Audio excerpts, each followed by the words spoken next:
Hello and welcome to the Folklore Podcast Book Club. I'm Mark Norman, folklore researcher and author and the host of the Folklore Podcast.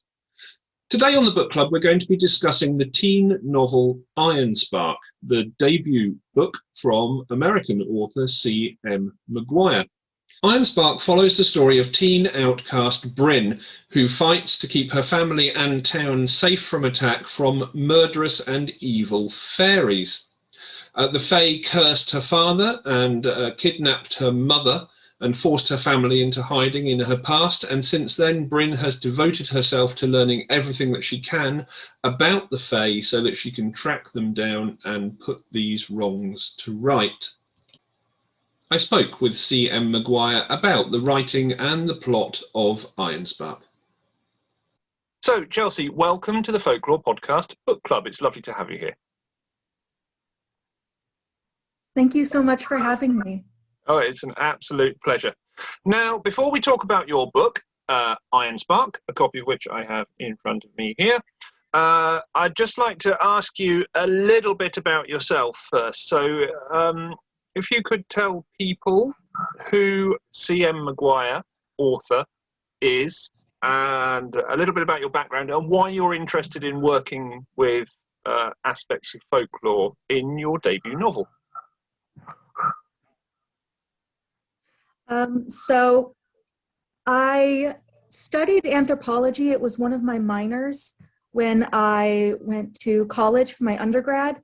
And if I'm honest, the idea of the supernatural or things just outside of our understanding has always fascinated me, particularly the Fae. When I was younger, I was like, oh, fairies are magical, wonderful, glittery things. And I just loved when I got older finding out, oh, werewolves aren't what we thought they were, vampires aren't what we thought they were, and fairies definitely were not what we thought they were.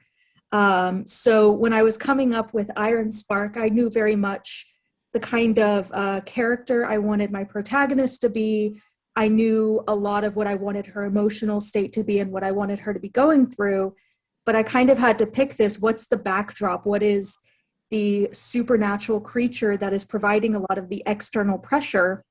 And at the time, I was getting ready to start on my anthropology minor, and I was working at my local Renaissance festival where I was playing an elf. So we spent a lot of time researching what's the difference between folkloric elves versus folkloric fairies. And it just kind of all fell into place. Was just like, you know what, it should be Fae. I've never really written about them before.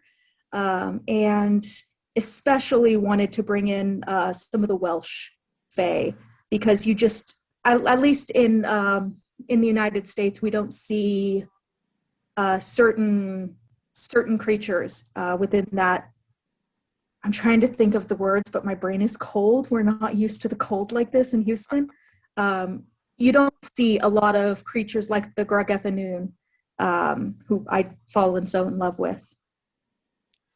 It's interesting, isn't it? I think we have a lot to blame the Victorians for as far as what we think fairies are. And your novel certainly doesn't follow that route. They're not twinkly, sparkly creatures in the main. In yours, they're very much different. And I'll touch on that in just a second. So this was your debut novel, and this is a young adult book. So how did you go about researching the subject matter that you put into this?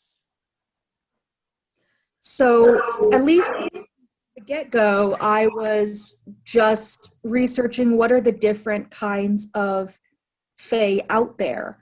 And from there, I started learning there's a lot of discrepancy. It's actually many different mythologies that have kind of fallen under this grand pantheon idea of just of Celtic Fae, and it's so much bigger than it seems to be. And so I just started reading a bunch of different stories, a bunch of different interpretations. I don't know if I should say who the bad guy turns out to be. They think they don't find out really until about halfway through the book. But I knew that particular figure was always fascinating to me, particularly in that the oldest recording of that figure is a very sparkly, pretty version. I knew that with characters like the Shadelings, I was going to take a little bit of liberty and say I can create new ones, and say there are still new Fae being created. There are still new species coming into being while mixing them with the ancient ones. So before we go any further, we ought to just summarize as far as we can the basic plot of the book and the story that the protagonists go through. And you're absolutely right. Let's not spoiler it, because I want people to read this because it's a good read. So yeah, no spoilerage as much as possible, but just to explain in a very kind of broad sense what this book is about. So usually, like, they say elevator pitch, and my elevator pitch is it's supernatural meets Buffy, but it's fairies and it's kind of gay.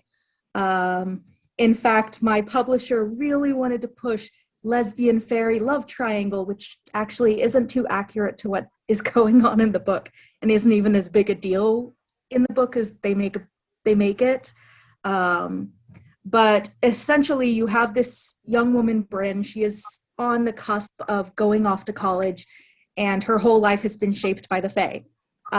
She was a child in Wales, and something happened, and the Fae were responsible for her mother going missing.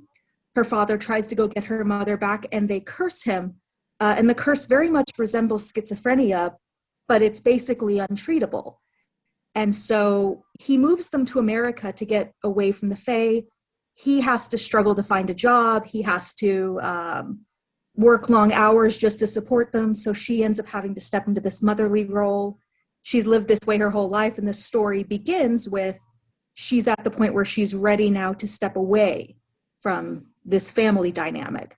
She's ready to trust that her brothers are grown enough that they can take care of themselves without her, that they can be there to support their father while she goes and pursues her life. And it's right at that point in her life when the Fae reappear, and she herself slowly begins to feel more and more isolated, like she can't trust her mentors and her father and her brothers to help her fight. She wants to protect them, so she starts turning to human allies and some friends that she makes along the way, which is very difficult for her. She's extremely cagey.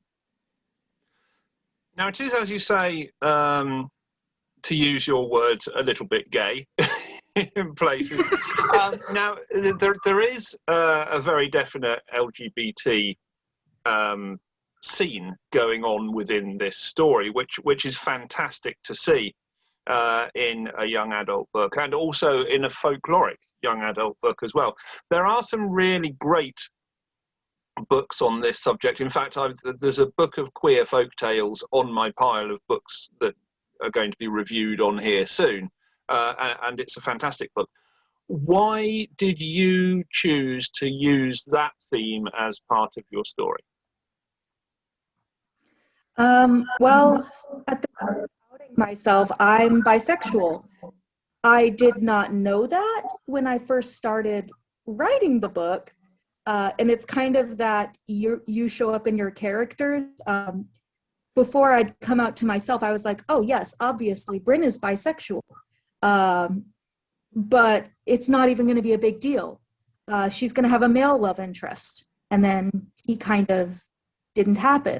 And I was like, okay, she'll have a female love interest. And oh, she's going to have multiple female love interests. And this was all kind of happening as a result of, I think, something subconscious needing to show up. But I also really wanted to make a point of them not making a huge deal about it. Like, you do get there is a character later who turns out to be asexual, and the non-asexual characters are like, what? Like, are you sure? Because it's the kind of crappy way that people respond, and they get batted down like, no, really, shut up about it. But beyond that, I didn't want being queer to be a struggle of the book. It's just part of somebody's reality.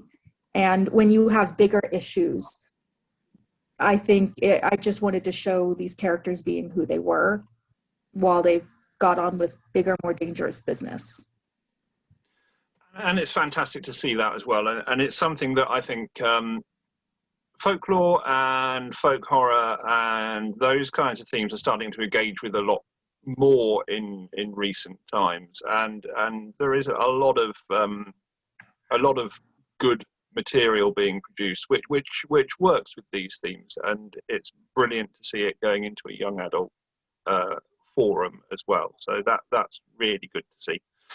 Now, your dealings with the Fae in this focus very much on the concepts of the Seelie and Unseely court, which in the UK is something that certainly comes out of Scottish folklore, but also Celtic folklore more generally. As I say, you have quite a strong Welsh connection within this story as well. Why did you choose to use the Seelie and Unseely court as a mechanism for your struggle with the Fae? Honestly, I wish I could sit here and say I had some deep, wonderful reason for it. That very much came from the influence of I was working at my local Renaissance festival at the time. And we do have a fairy court at the Texas Renaissance Festival, and the fairies in the fairy court are divided between Seelie and Unseely. So before I'd even done all the research and settled on, I want to highlight more Welsh Fae. I think the Seelie and Unseely were always in the back of my mind, so it was always going to end up kind of being a hybrid handling. Plus, of course, they are the black and white, aren't they? They are the yin and yang of kind of Fae, if you like. So you've got a definite good side and a bad side there, which gives you a good mechanism to work with if you're going to look at a plot that involves a fight in some respects. Is that fair to say? Yes and no. I'm not even sure I would quantify them quite as simply. I used to quantify them more simply as good and bad, but it's also just different attitudes, different values, different ways of wanting to interact with humanity. I don't necessarily think you're going to meet an Unseely Fae and it's automatically going to want to kill you. I also don't think you're necessarily going to automatically meet a Seelie Fae and it's going to want to be your friend. I think they're both very dangerous. And you don't want to mess with any of them. I agree. That was what I was kind of expecting you to say, really, I think. Because at the end of the day, you make the point as part of this plot. Folklore makes the point more generally, that the Fae are not clear-cut and not necessarily to be trusted in any way, shape or form. Well, and it's thing that I find so fascinating, and I think this is one thing that draws me to fantasy and science fiction period, is you have this ability to have characters who are not human, and you can engage with non-human philosophy, with very different ways of thinking, which I think makes it easier. If you can kind of put yourself in the mindset of a Fae, how much easier is it to put yourself in the mindset of someone who has grown up with a completely different experience from you, with a different religion? And I think when I think of the Fae, it's like, well, they see the world completely differently from us. What means nothing to us is huge to them. What's huge to us is nothing to them. And so there's a fundamental dissonance. And so I love reading about alien and non-human species for that reason. And then getting to write about them.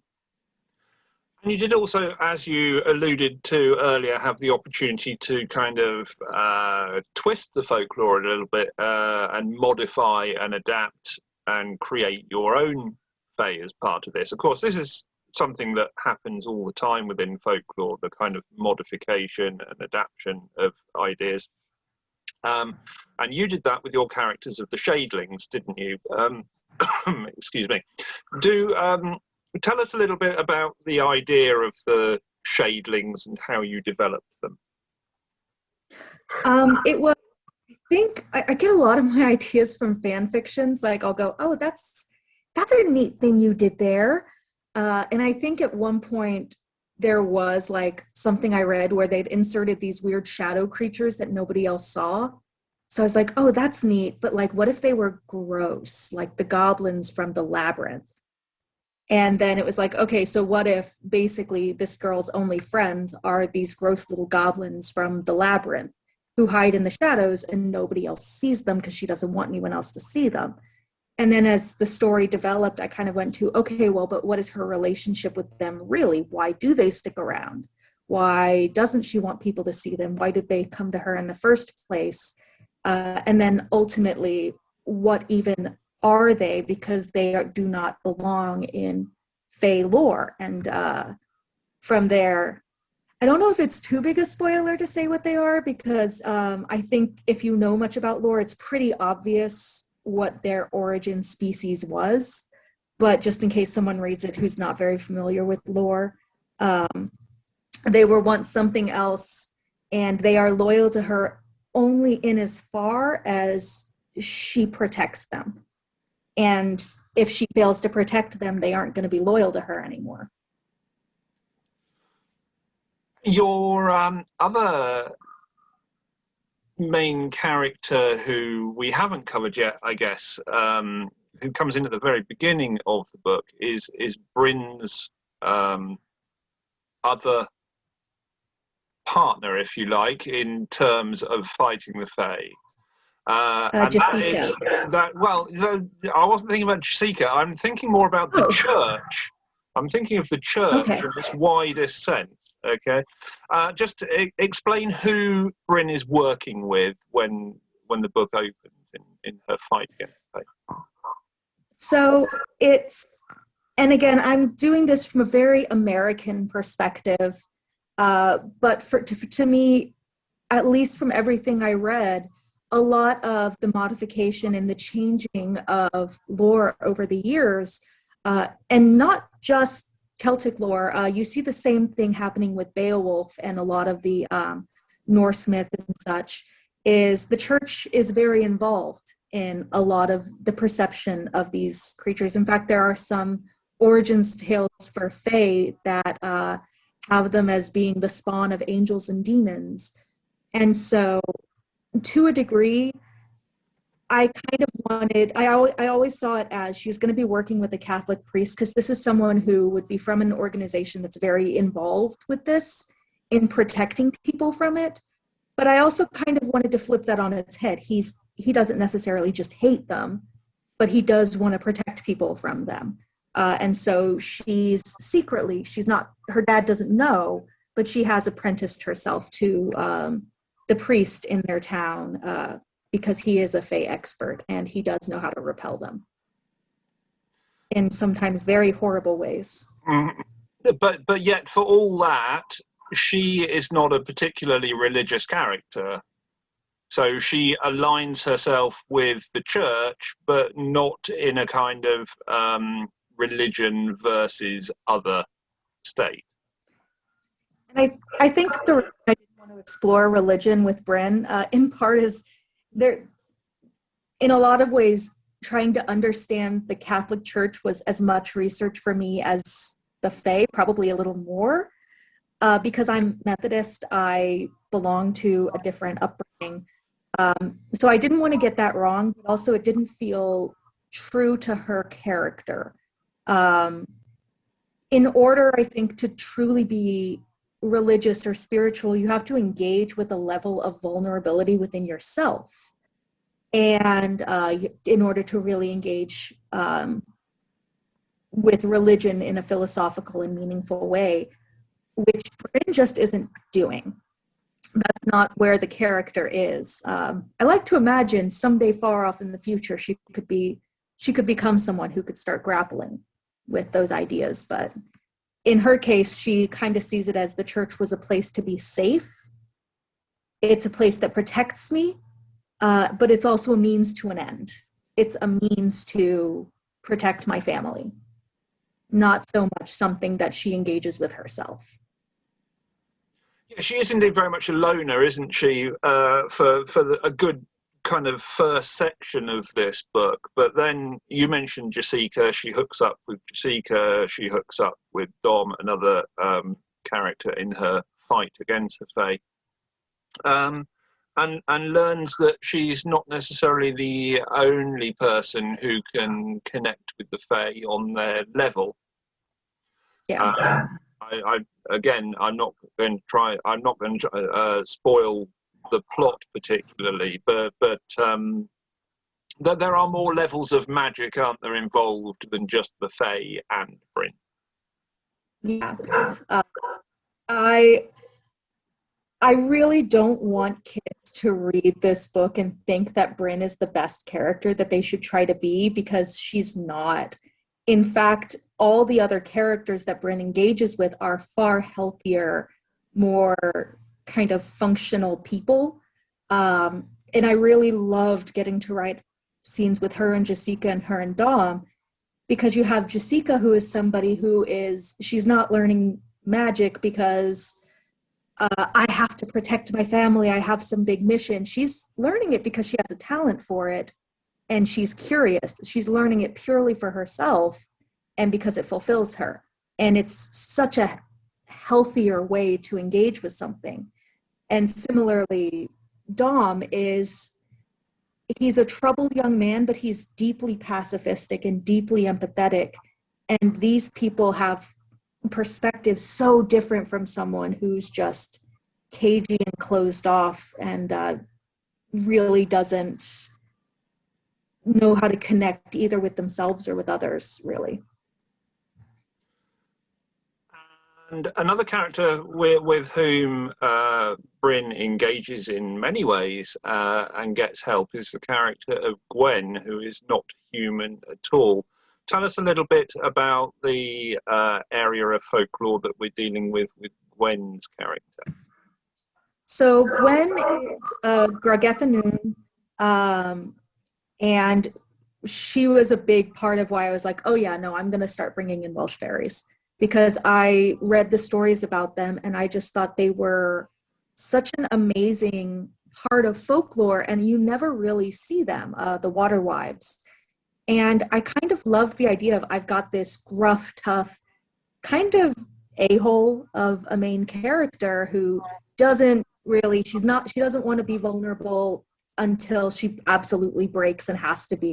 She doesn't want to trust people unless they basically force their way in. And the idea of one of the people that she turns to out of necessity and because this person makes her feel safe is the gentlest of beings. Like in the Grogethanoon, first folktale that I ever read was like one of them marries a human man and like he swats her bottom kind of, lovingly, husband to wife. And just like that was too violent. She had to run away and go back to the water. She could no longer be with him. And it's like somebody who's that gentle and who is going to be that sensitive and that kind of, I don't quite want to say delicate, but it feels like the closest to the word I want to say. That is the kind of person that she is engaging with, and she's so different, even from the other humans. Because even compared to Gwen, even Dom and Jessica are aggressive characters. Yes, she's definitely the kind of placid angle in this whole thing, isn't she? But very protective, and they are protective spirits at the end of the day. And I kind of wanted to show it doesn't make you weak to be gentle. It doesn't make you weak to not throw yourself into battle. There are other forms of strength. And it's kind of like, Bryn is the stereotypical, like, yeah, I'm going to be Buffy. I'm going to go throw myself in and like fight and kill and kick and bite. And then she's surrounded herself with people who don't do that. None of them do that. And in fact, they don't like that she does that they're always looking for better solutions. Yes, and as a young adult title, it has all of those elements which are really important. So it teaches these lessons that there's nothing wrong with being gentle, but there's also good to be powerful in your own way. It teaches the lessons about gender and about equality that we've already covered. And at the end of the day, very importantly for a young adult title, it's a good kind of engaging, strong adventure which people are going to enjoy. Having said that, I'm not a young adult, I'm a slightly older adult, and I also really enjoyed it. So it works equally as well on every level, which is why I hope that people do go out and grab a copy of this, and we'll in a moment just point people in the right direction to do that, because you will enjoy it at the end of the day, let's be honest. The book concludes, but doesn't conclude. So if you're reading this as a single volume, then the story kind of relatively neatly wraps up at the end, but it also has places to go, doesn't it? So are we going to be seeing more of these characters coming up? So that's a very complicated question. That should be a simple question, but if you know what's been happening with publishing in the last year, it's not.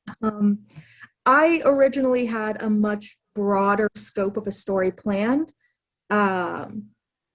Originally, when I first came up with the concept, I guess, it was always going to end exactly where it ends. And then people yelled at me and said, no, you can't. And so I do have much more planned. But whether or not I'll get to write that is very much up in the air right now. I will be kind of a jerk and say, if I never get to write sequels, it ended exactly where I wanted it to end. And it had the kind of ending that I thought was very true to character, even if it wasn't necessarily an ending readers might expect. But I do envision more. I've actually talked to my agent about, what if I just self-publish it? Like, what if I just write the sequel and self-publish and see what happens there? And I think a lot of people will be very happy if you do, to be honest, because there's obviously other places that this story and these characters can go, and it would be great to see where they go, and also from the point of view of looking at the fae and the folklore behind it, who else they come up against and how you involve them in future stories as well, because it's a very rich area of folklore to explore at the end of the day. So if people want to go and get themselves a copy of Ironspark, and I hope that they do, where would you like them to go and do that? At least in the US, I know that you can get it on Amazon, you can get it from Barnes and Noble. But personally, I'm a big fan of wherever you are, if you know that it's a store that gets books from Macmillan, order from there. Preferably try and order from your local small bookshop. All of our small stores across the world are struggling right now. So if you really want to read it and you want to support your local stores, go ask them if they're able to order a copy. Absolutely, that's something which we would also support on the Folklore Podcast Book Club. As I've said before, do try and order, if you can, from your local independent bookshop, because they do need all the support they can get at the moment. And most bookshops will source from Macmillan fairly easily. So if you want to get yourself a copy of Ironspark, try and do it from your nearest bookstore first, and then you can hit the internet later if you don't manage it.